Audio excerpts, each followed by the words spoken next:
When we delivered the State of the Nation address, we announced a range of measures that we would initiate to set our country on a new path of growth, employment, and transformation. Since then, we have taken decisive steps in a number of areas to rebuild investor confidence, to end corruption, and also through the state capture process to end that, and to restore good governance at state-owned enterprises and strengthen critical public institutions in our country.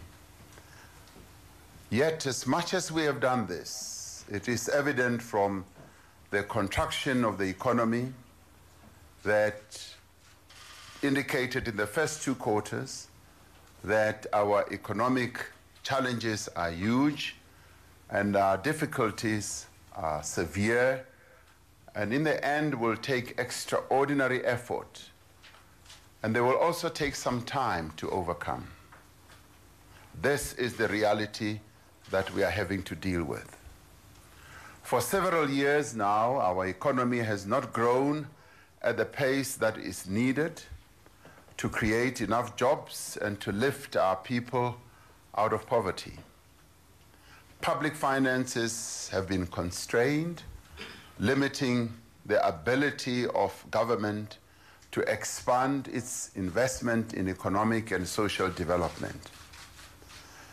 In recent months, the structural weaknesses in our economy have been made worse by global factors such as a rising oil price, weakening sentiment towards emerging markets such as ours, and the deteriorating trade relations between the US and other major economies in the world. Now, all this has had a bearing on us. This has negatively, in the end, affected South Africans in more than one way. It is in response to these factors and these conditions, many of which are outside our control and we have very little that we can do about them, that we are announcing today, following its adoption by Cabinet, an economic stimulus and recovery plan. The stimulus and recovery plan we are outlining consists of a range of measures, and some of them are financial, some of them are non-financial, that will be implemented immediately to firstly ignite economic activity in our country, and secondly, to restore investor confidence, thirdly, to prevent further job losses, and of course to create new jobs, and fourthly, to address some urgent challenges that affect the conditions that are faced by a number of vulnerable groups in our country. The fifth measure has to do with the municipal area, where we are embarking on a number of interventions as well. So 5 measures that we will be embarking on. The measures we are announcing give priority to those areas of economic activity that will have the greatest impact on youth, women, as well as small businesses. The stimulus and recovery plan has a number of broad areas. Firstly, the implementation of growth-enhancing economic reforms. And secondly, reprioritization of public spending to support job creation. In other words, we are reprioritizing our current budget to focus on the very urgent issues that can have an impact on our current economic situation. Thirdly, we'll be establishing an infrastructure fund, what we call a South Africa Infrastructure Fund. We'll give details about that in a little while. Fourthly, we'll be addressing urgent and pressing matters in education and in health. And the fifth one will be investing in municipal social infrastructure improvement in the various municipal areas in our country. There are dire needs that need to be addressed with immediate effect. Now, fellow South Africans, it is generally agreed that in order for our economy to grow at a rate that will lead to job creation, on a meaningful scale, we need to significantly increase the level of investment. That is generally known. We are decisively and rapidly accelerating the implementation of key economic reforms that will unlock greater investment in important growth sectors in our economy. These reforms include immediate changes that were approved by Cabinet to South Africa's visa architecture or regime. Within the next few months, amendments will be made to the regulations on the travel of minors. The list of countries requiring visas to enter South Africa will also be reviewed, and an e-visa pilot will be implemented, and the visa requirements for highly skilled foreigners will also be revised. These measures have a huge potential to boost tourism and to make business travel into our country a lot more conducive for those who want to come to South Africa to conduct business and look after their own investments. Tourism continues to be a great job creator. Through these measures, we are confident that many more tourists will visit South Africa, and South Africa opens its arms to welcome the millions of tourists who will be streaming our way following this architectural reconstruction. It is imperative that South Africa restores investment and exploration levels in the mining sector, as mining and mineral beneficiation activities have significant potential to drive long-term growth, to enhance exports, and also to increase job creation.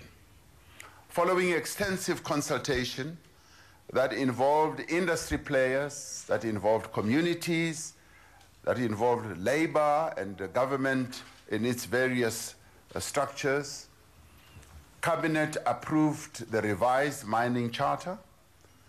This will revitalize the mining industry and provide certainty to investors while charting a sustainable path towards a transformed and inclusive mining industry that will lead to the growth of our economy. Parliament will also be requested in terms of its rules not to proceed with the Minerals and Petroleum Resources Development Act, the MPRDA, which has contributed to a lot of uncertainty in the sector. Separate legislation for the regulation of the oil and gas industry will be drafted through the government's legislative process, and good proposals will be brought forward once again. Now, to reduce the cost of doing business and to boost exports and to make South Africa industry more competitive, government has begun a review of various administrative prices, starting with electricity, ports, and rail tariffs. These have been raised as matters of great concern by a number of players. We are now beginning the process of looking at all these. Within the next few weeks, government will initiate the process for the allocation of high-demand radio spectrum to enable licensing. This will unlock significant value in the telecommunications sector. It will also increase competition, promote investment, and reduce data costs. Lower data costs will also provide relief for poor households, for students, and increase the overall competitiveness of the South African economy. Other measures that we will implement include expanding procurement from small businesses and cooperative, as well as using trade measures. Obviously, these will be done within the WTO rules to protect poultry and other sensitive sectors. And we will also have a vigorous crackdown on illegal imports that keep streaming into our country. The central element of the economic stimulus and recovery plan is the reprioritization of spending towards activities that have the greatest impact on economic growth, domestic demand and job creation, with a particular emphasis on township and rural economies, but also affecting women and the youth as well. Our government has limited fiscal space to increase spending or borrowing, and it is imperative that we make sure that the resources that we do have are used to the greatest effect. One of the biggest challenges we have is that we do not have fiscal space to be able to continue pouring a lot of money into the economy, but also to go and borrow in a big way. So we have had to resort to reprioritizing our budget, our spending, and we are outlining here, as part of this stimulus and recovery plan, what we will be able to do within the current fiscal framework and in line with normal budgetary processes. Now, reprioritized funding will be directed towards investments in agriculture and economic activity in townships and rural areas. Agriculture has massive potential for job creation in the immediate as well as in the long term. This has been proven over and over again, and the NDP said that we could create 1 million jobs by 2030 just in agriculture alone. So we're focusing our attention on agriculture. The interventions we have identified will include a package of support measures for black commercial farmers so as to increase their entry into food value chains through access to infrastructure like abattoirs and feedlots. Blended finance will be mobilized from the Land Bank, from the Industrial Development Corporation, and commercial banks as well, to give full effect to this. The Land Bank is currently conducting and concluding transactions that will create employment opportunities in the agricultural sector over the next 3 to 5 years. A significant portion of the funding will go towards export-oriented crops that are highly labor-intensive. Government will finalize the signing of 30-year leases to enable farmers to mobilize funding for agricultural development. As part of the work to develop agriculture and ensure effective reform, I have appointed an advisory panel on land reform that will guide the interministerial committee work that is being done on land reform that is chaired by the Deputy President David Mabuza. The 10-person panel is a top-class panel of people who have good experience in agriculture, who are business-oriented, and who are real farmers, some of them, and academics and lawyers. They will advise government on the implementation of a fair and equitable land reform process that redresses the injustices of the past, increases agricultural output, that also promote economic growth and protect food security. Their names and further details, as well as their mandate, will be made available in a separate statement. In the second instance, reprioritized funding will also be redirected towards igniting economic activity in townships and rural areas.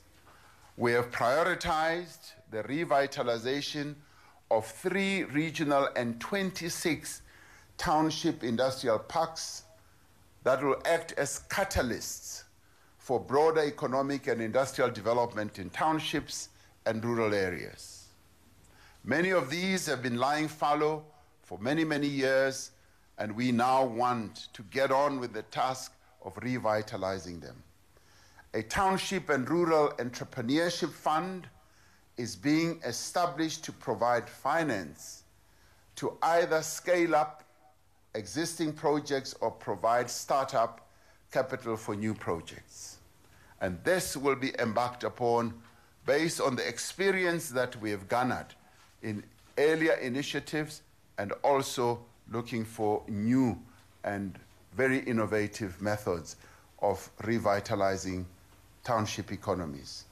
In the third instance, we will also be redirecting resources towards addressing immediate challenges in health and also in education, which are critical to the health, well-being, and productivity of our people as a whole. The health sector has been subjected to enormous challenges throughout the country, and some of those have had to do with shortages of various instruments that they need, their beds and what have you.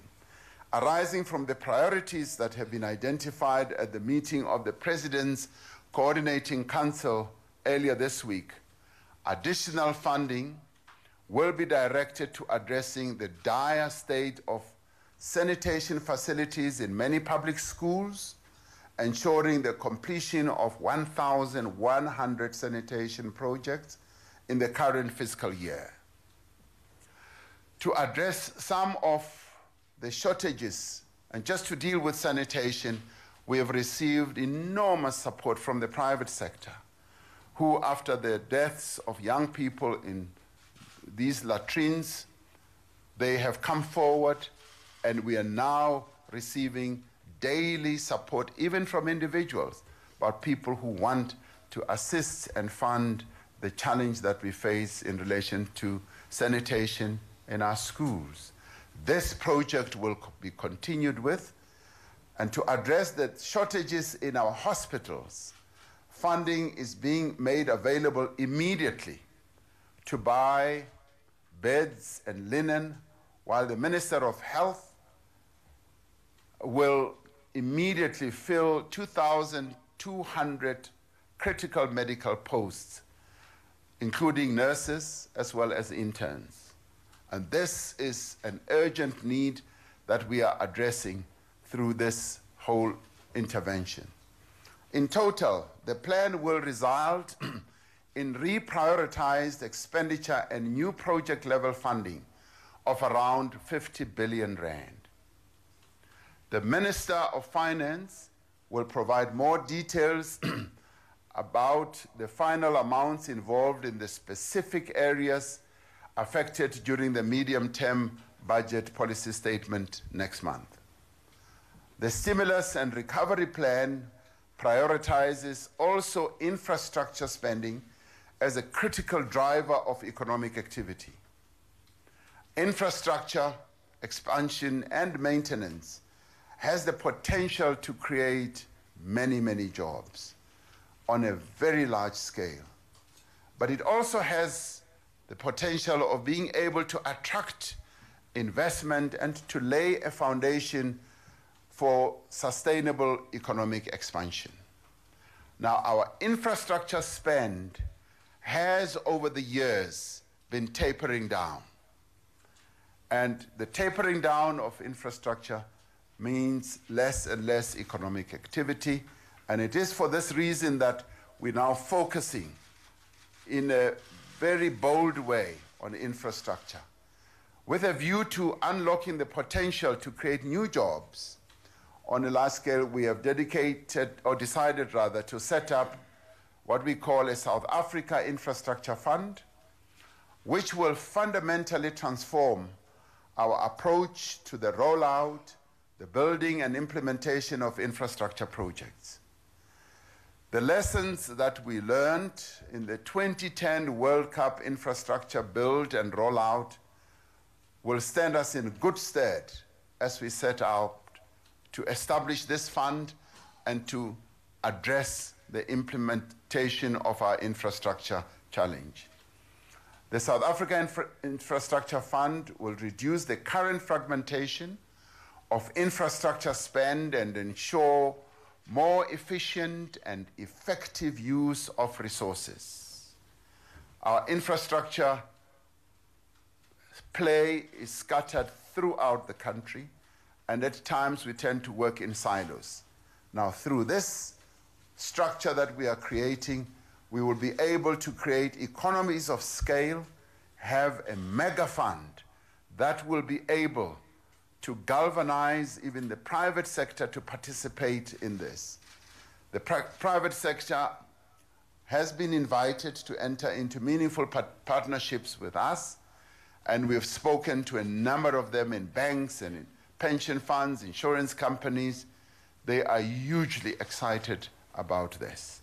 The contribution from the fiscus towards the infrastructure fund over the medium-term expenditure framework period would be in excess of 400 billion rand, which we will use to leverage additional resources from developmental finance institutions, multilateral development banks, and private lenders, as well as the private sector and ordinary investors. We will utilize this to have a blended finance type of character, and we will get really smart and outstanding people to come and help us run this fund.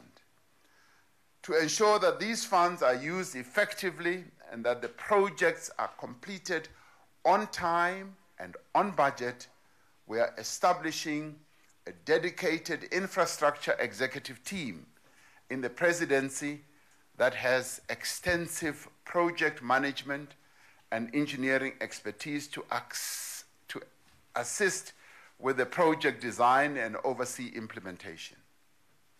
The team will definitely identify and quantify shovel-ready public sector projects such as roads and dams, and engage the private sector to manage delivery. The role of the PICC, the Presidential Infrastructure Coordinating Council, will be strengthened to ensure improved coordination across the three spheres. As part of the reprioritization of spending, additional infrastructure funding will be directed towards provincial and national roads, human settlements, water infrastructure, schools, student accommodation, and public transport. In support of the stimulus efforts, the IDC will be targeting to increase its approvals to 20 billion over 12 months, an increase of some 20% on the previous year. This funding will target the productive sectors of the economy, including manufacturing, mining, industrial infrastructure, and sectors that are currently under distress. We also need short-term municipal investments to address the challenges that our people face. Now, we often see many protests around the country with service delivery challenges and the shortage of funding for a number of those. We have identified 57 priority pilot municipalities in order to unlock infrastructure spending in the short term. And these 57 municipalities span across the 9 provinces of our country, and details will be outlined by the Minister of COGTA. This spending will cover, amongst other things, sewage, purification and reticulation, which has been a huge challenge in a number of municipalities, refuse sites, electricity reticulation, and water reservoirs. Cutting across all these measures are a series of interventions to ensure that growth is labor intensive and that young people in particular are drawn into the labor market in large numbers. Some of these measures include the extension of the employment tax for incentive for a further 10 years, with a view to ensuring that it works more effectively and reaches out to many more young people.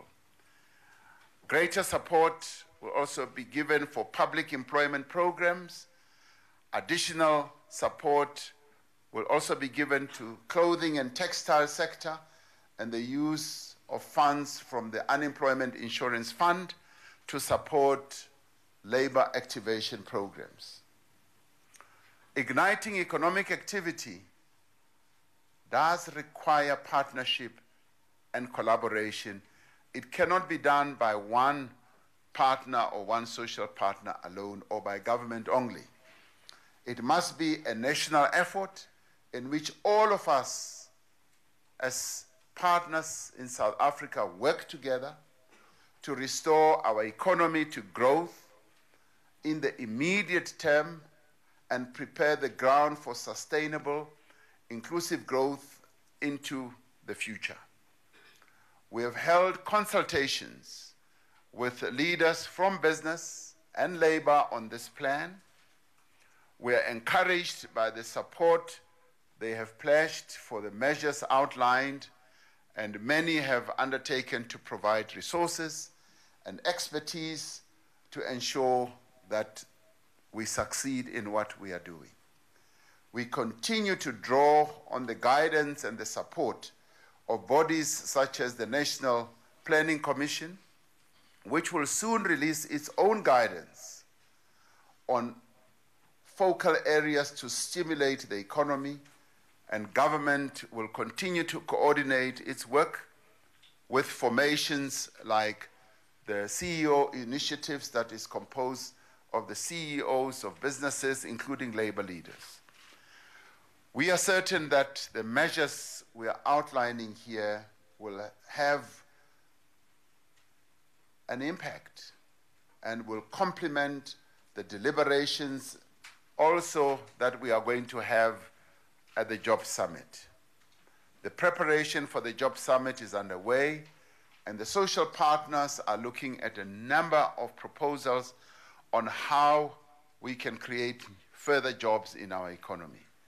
We are certain that these interventions will help to put the economy on a far firmer footing as current investors and potential investors will convene in Johannesburg for the investment conference at the end of October. And as South Africans, we have confronted challenges that are far greater than the challenge that we are confronting today. And by working together, we managed to end a seemingly intractable conflict and set out to reform and transform our country and to put it on a path of peaceful transition to the democracy that we enjoy today. Now, we have it within us to come together once more and forge a new path of growth, a new path of jobs, and also a new trajectory of transformation. We are confident that the elements of the economic stimulus and recovery plan that we have outlined will play a decisive role in reversing the recent contraction of the South African economy. We are having to deal with what we have in hand. And with the constraints that our economy has, we've had to come up with ideas that can inject more life into our economy. And we believe that if we all pull together, we will be able to move our country in the direction of creating more jobs. Together, we are taking bold and concrete measures to ensure a clear and sustained improvement in the life of all South Africans. As any government will know, the government has to come up with an initiative. It has to come up with plans to lead, but as it does so, it moves along with a number of other social partners, and in this regard, we are glad that we have social partners that we work with in this country, in this economy, who will be able, together with us, move this economy forward. I thank you.